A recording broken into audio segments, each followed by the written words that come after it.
Hallo zusammen, Hardline TV mal wieder beim Under the Black Sun Festival und neben mir stehen SA Destroyer und Maztor von Nocturnal Breed.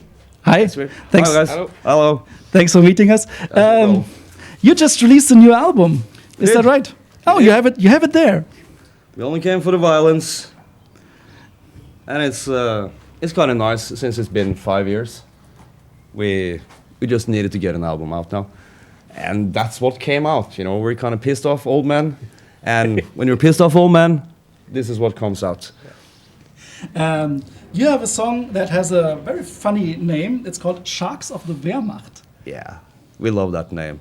The name comes from National Geographic documentary, and I just heard it in the back of my head when I was cleaning out my studio, and I said, oh, that's a good title for a historical song. And when we started to make the riffs, it turned out to an Accept, not a rip-off, but a tribute. And the vocals and everything, with the solos and the melody lines and stuff, it just turned out to a modern Accept song, as far as we can do it. So, are you Accept fans from the very beginning? Or? Oh yeah, I've been an Accept fan since I was a little boy in the north of Norway, and I got my first cassette with a bad copy of Restless and Wild, and I was sold. It stuck with me all the time, so I still love that record, and Accept means a lot to me. And I think you can hear it in all our music. Yeah, when we make music together, you can hear stuff like, especially for me, it's like Warlock and Accept. That kind of German little combination there, it's like, it's in all my little songs. It's for me, Accept that's classic metal. For me, that's the classic shit you don't get anywhere else. You know, it's the best. So, who's Wolf Hoffmann and who's Udo Dirkschneider? Of you guys. Oh, they are themselves. I think it's me. I'm the Udo guy, definitely. I love my whole life. I've been trying to get my Udo vocals on. You know, I'm like, I'm doing this in front of the mirror for 20 years, and now it worked. Finally, it worked. Yeah. And his playing is I don't. If you look at the old Accept kind of stuff, there's a chemistry between the guitarists and the Udo and everything. That's the kind of thing we work on. We never sit down and say, oh, we're gonna make a really complicated thing. Or it's all based on fucking feeling. You know, if you play something and it feels good, doesn't matter if it's simple as fuck. If it works, if you make your head go fucking like this, that is good. Like when I listen to a new record, my foot goes like this all the time, and I think that says it all. It's a sign of a good music. And whenever I put on a record, if it's Bon Jovi or is it Accept or something, if my foot goes like this, you know it's good. It automatically starts. We do that in the studio as well. When we're sitting, like now, when we made an album in 4 weeks, the only thing you can go by is like, is my body moving like this? Then it's good. Yeah. If it doesn't move, throw it away and do something else. Yeah.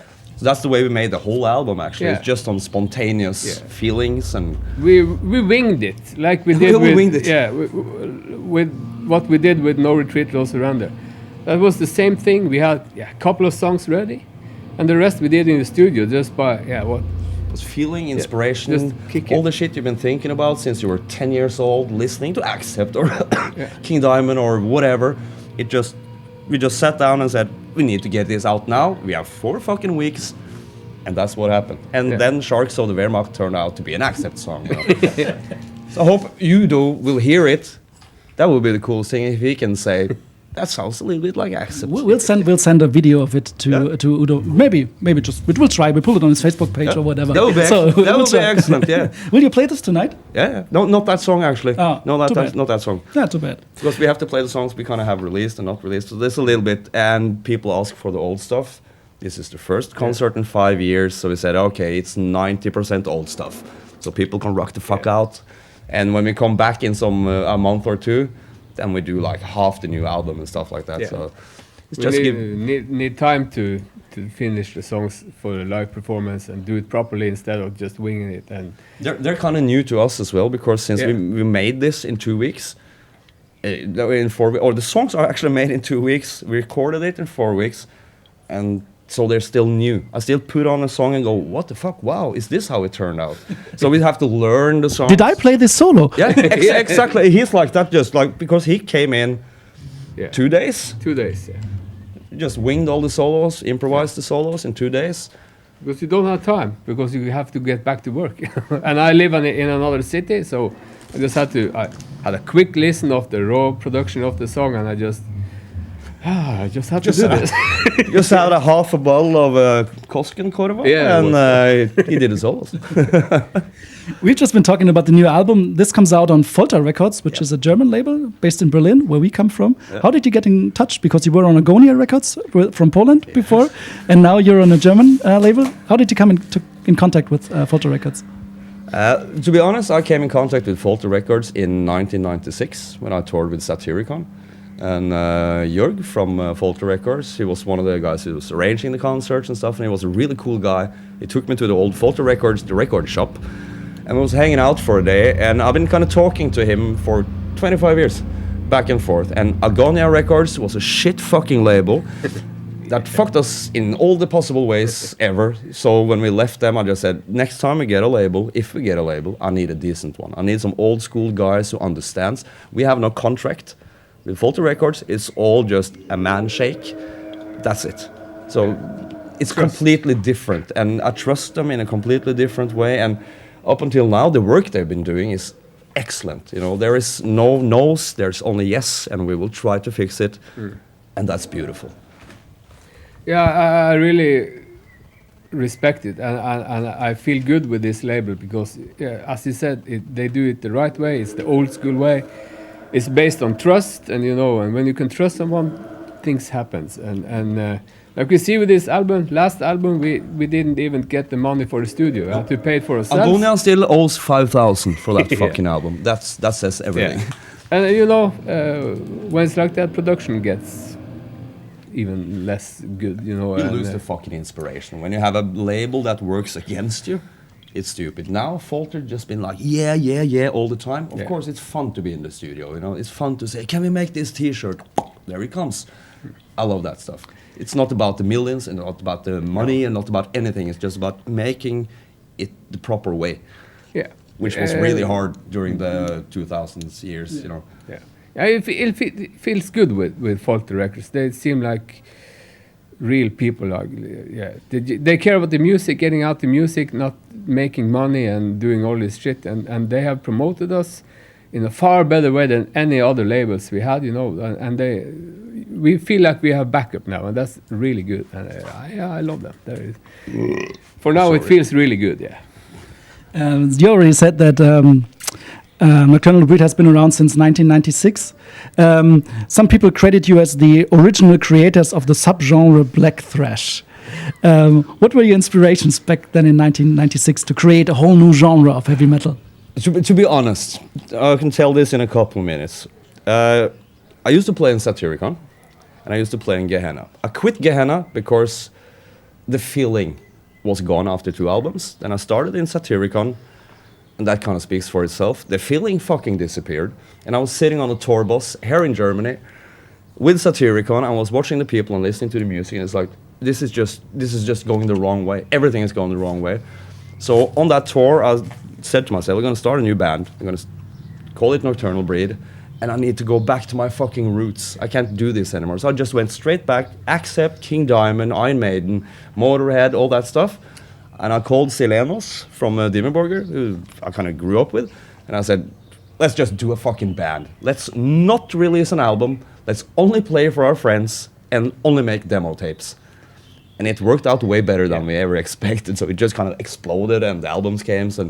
But it was just, we want to play metal music for our metal friends that doesn't have this feel of Nuclear Blast and Dimmerborger, and you know what I'm talking about. So that was the whole reason.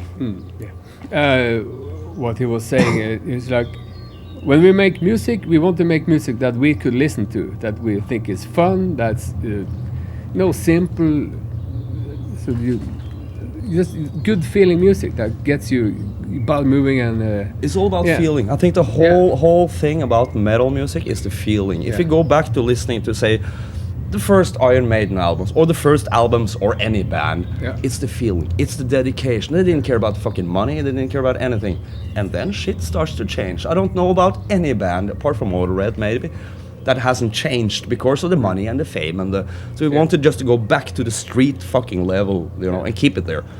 Like I'm saying, there's a documentary film coming, and in there we have the statement that pretend your life is the first Iron Maiden album and live by that. It's pretty easy. Then invest, be on the streets. It could be the simplest riff in the world. You can have 2 chords, but if you do it properly and if you do it with feeling, it will sound good. Yeah. Our most popular song, apart from Raped Angels, is Screaming for a Leather Bitch. And we made that in 2 hours. We recorded it in 1 hour, never thought about it. And that's the song that keeps being played, you know. And it's 3 riffs. Dun, dun, dun, dun, dun. The riff hardly is a riff there, but it's the feeling, you know. Yeah. That's the whole clue. You already mentioned Silenos from Dimmu Borgir. You also had Chagrat with you from Dimmu Borgir, but you don't happen to have any Dimmu Borgir influences musical-wise. No, not at all. Maybe a little bit on the keyboards on the Aggressor album and the demo songs, because we had Chagrat doing the keyboardy thing there. But we never wanted to do that kind of. No, fuck no. So no Morning Palace cover from Nocturnal Breed cover. No, there's not. I like the easy, simple keyboard stuff. Just keep it, follow the guitars and stuff like that. That's what I kind of grew up with. But we actually have a couple of cover songs on the new album, but that is from a Storm demo that came out in Norway in '93, and no one knows it. So it's so cool to cover a couple of songs that no one's fucking ever heard, but it's beautiful. It's like Bathory-worthy songs. Yeah. I think that's fucking cool. That's like when Vader did their cover version of only Polish bands from the 80s no one ever heard of. Exactly. Great. I think that's cool because then you can show this to other people. When I was really young, I was listening to, like, say, for example, Judas Priest. I didn't know that all these songs was, this is cover of this is a cover of Joan Baez. I had no fucking idea. Yeah. You know, Slayer was doing covers of Judas Priest. Yeah, I didn't know. I was 10 years, I was like, and 15 years later, it's like, oh fuck, that's a Judas Priest song, you know? That's the way to do covers. I don't feel that there's any need for us to do an Iron Maiden cover or an Ozzy Osbourne cover. Why the fuck do we do that? So we pick some strange kind of things instead.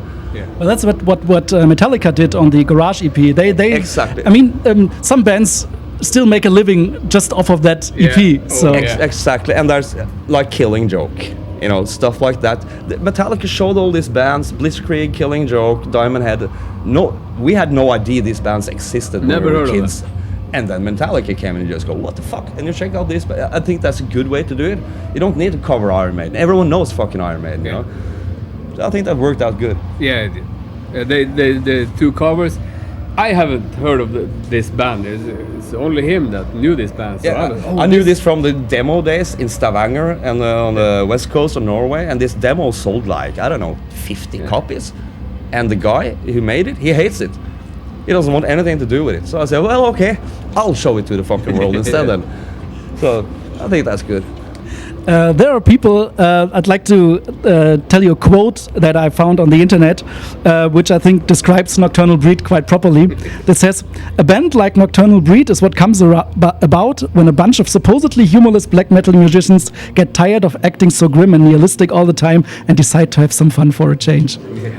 Fuck yeah! That sums us up pretty good, you know. And for me especially, I moved to Oslo from the north of Norway. I didn't have I never listened to black metal or anything.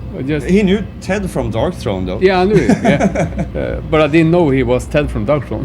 He just lived next to him up in the north of Norway. And when I started Nocturnal Breed, I never listened to black metal. I came from a glam metal, thrash metal upbringing, and that's what I brought into this band, and I think you can hear it here and then, you know, and like my Motorhead influences in songs like Fist of Fury, which I wrote. That's the kind of song I like. 3 riffs, just good tempo, and the feel, you know. The feel comes back all the time. Yeah. That's why that quote kind of fits perfectly, because yes, I smile. And you're supposed to smile a little bit. When I go up on that stage, I have a fucking great time. I did that with the black metal bands as well, but you don't smile with a corpse paint because you look like a fucking clown. But with this band, I love going up there, smiling, showing people that I'm having fucking fun with this. I'm playing with all my roots, all the bands I'm inspired by. I have like this guy who's like glam metal, metal kind of guy. We have a death metal guy. We have, you know, a black metal guy. We have all the different kind of guys in a band, and we just crunch it together, and we have fucking fun with it. So here's your Mick Mars, and you're the Nicky Six. Yeah, as long as they don't say Vince Neil, thank you. Here's my Andy LaRock, and I'm King Diamond. Yeah. Okay. Yeah. That fits maybe probably better than Mötley Crüe. I'm Blackie, and that's Chris Holmes. Yeah. That's more like That's pretty. Andy LaRock's never drunk on stage. No, that's true. But Andy LaRock is the best fucking guitarist ever. Yeah, he's one of my favorites, and I always draw inspirations from Andy LaRock, and Phil Campbell from Motorhead is also one of my idols. Just the raw, bluesy rock style he does, nobody does it better, and that's where you get the party feel, you know, the blues riff, the blues solos, and just we almost have this little rule, you know, if you're making a song and you get stuck and it's like, what should we do here? Add a little Motorhead, fuck's sake. Just go, and you continue with the song. That helps always, you know. That's what Metallica did on the first couple of Metallica albums. It's totally Motorhead, Diamond Head inspired, and they just went, what would Lemmy do here? Yeah. Well, he would do this, and listen to Kill 'Em All. That says everything, you know. So for me, it's this band. I know it's not German. That's probably sad for some of you people, but Coroner, Jesus fucking Christ. And they're Swiss, so that's probably they speak a language a little bit. Pretty, a little bit, but this band is just, for me, it's magic. When I was a young kid and I bought the RIP cassette and I went home, it just took everything away, you know. It's like, fuck Metallica, fuck Anthrax, fuck everything, listen to these fucking guys. And that changed everything. It's just a shame that Coroner hasn't made a new album and they keep touring around playing that fucking Grin album. Sorry, if you're watching this, who the fuck wanna listen to the Grin album when you have RIP and all that other shit? Jesus fucking Christ. And we played with them a couple of years ago and it was cool, but they keep playing the new songs. Actually, some people I talked with at the South of Heaven 10-year anniversary, because Coroner played after us, and people started leaving in Coroner set, and I thought, Nocturnal Breed played better. It was more energy, you know. It's more energy. It's more in the moment, you know. The Norwegian black metal scene has become quite into the mainstream media last year or this year when the infamous movie was released, Lords of Chaos. Did you see it, and what's your opinion of the movie? My opinion is... oh, fuck. That's my opinion. I haven't seen it. I've seen all the trailers. I've seen a bunch of the cuts. Since I was kind of there, in the moment, it's just very wrong. And some parts are very cool. The way they recreated the classic Mayhem thing, you know, on the train station, laying on the bench kind of thing. Those kind of things are cool, but the general thing here, it's like the Americans do in Hollywood. They take it out of context and they put shit in to sell it. And that's stupid. But I'm ambivalent. What do you call it to this? I don't know. Ambivalent to this because I don't know how to kind of feel and react about it because it's way too close to home. So I just kind of go, fuck it. Yeah. And it just have to be there. I can't do this or that or the other, but I'm skeptic, but I know as Norwegians we are skeptic, and I hope the whole world enjoys it. But I'm afraid that this will Hollywood fuck up everything and make everything even more commercial and even more kind of stupid. And I don't want it. I remember black metal when it was 1,000 people on this whole planet, and that was fucking it.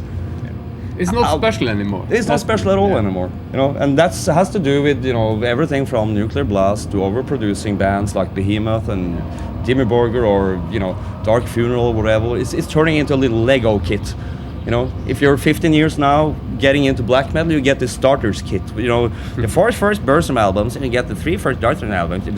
It's just getting a little stupid, you know. But that happens to everything. It happens to thrash metal, it happened to glam metal, it happened to death metal. Of course it would have happened to fucking black metal. I think black metal has lasted really fucking long. This has lasted for 20-25 years now. I don't know if death metal has lasted that long, because death metal kind of almost disappeared for a while. Glam metal, it disappeared for 20 fucking years. Yeah. So I think it's good. And it's coming back now. Yeah. But I still think black metal is good for, like, outcast kids. It's still music for outcasts, you know. So that's still even though the magic has somewhat disappeared, but They can put on the old yeah. albums and you get the magic. Just Yeah. like us, we didn't grow up in this. I don't remember Black Sabbath playing live in the 70s, even though I'm born in the 70s. But you can go back and listen to that shit and just go, oh, fuck yeah. And I hope people do that with black metal as well, because I can't. I'm sorry, Dimmerborg guys, I love you guys, but I can't listen to that new album and just go, yeah. I don't feel that shit at all. It's has come too polished and too mainstream and too there's no substance. That's my opinion though, but yeah. But we're old and cranky old guys. We get some heat for this, but Yeah, we get some heat for this, but we normally say what we mean, so that's what we do. Kind of. yeah, we're getting too old to like. I don't want to bullshit anymore. No. You know, I just don't want to go, yeah, Satyricon is great. No, Satyricon is not great. It sounds like fucking shit. Yeah. You know, I want to have Satyricon when you walk into the fucking woods and feel the snow up your ass. I don't want Satyricon going, yeah, this is business. Fuck that shit. We're starting a collaboration with Norwegian pop stars. Yeah, fuck that. That's fucking, no. It's not about that. But let's come to something very special. Nocturnal Breed, new album. What can we expect from the next few months, years? Centuries, ages, decades. Controversy, and the feeling I have is I want to be in everyone's fucking face. That's what I want to be. I read a little thing about the new album. People said this is like a bunch of guys coming into a party and they want to fucking fight instead. And I think that's kind of fun. The whole album is made so that I want people to react. Yeah. You have songs like Bless the Whore, and people say, you can't say Bless the Whore. Fuck yeah, I can say Bless the Whore. If we didn't have fucking whores, we guys would have killed each other and this planet several thousand years ago. Yeah. If these whores didn't do their fucking job and just wank you off after you've been fighting. So I like the little controversy. I like to say the incorrect things, but in a correct way.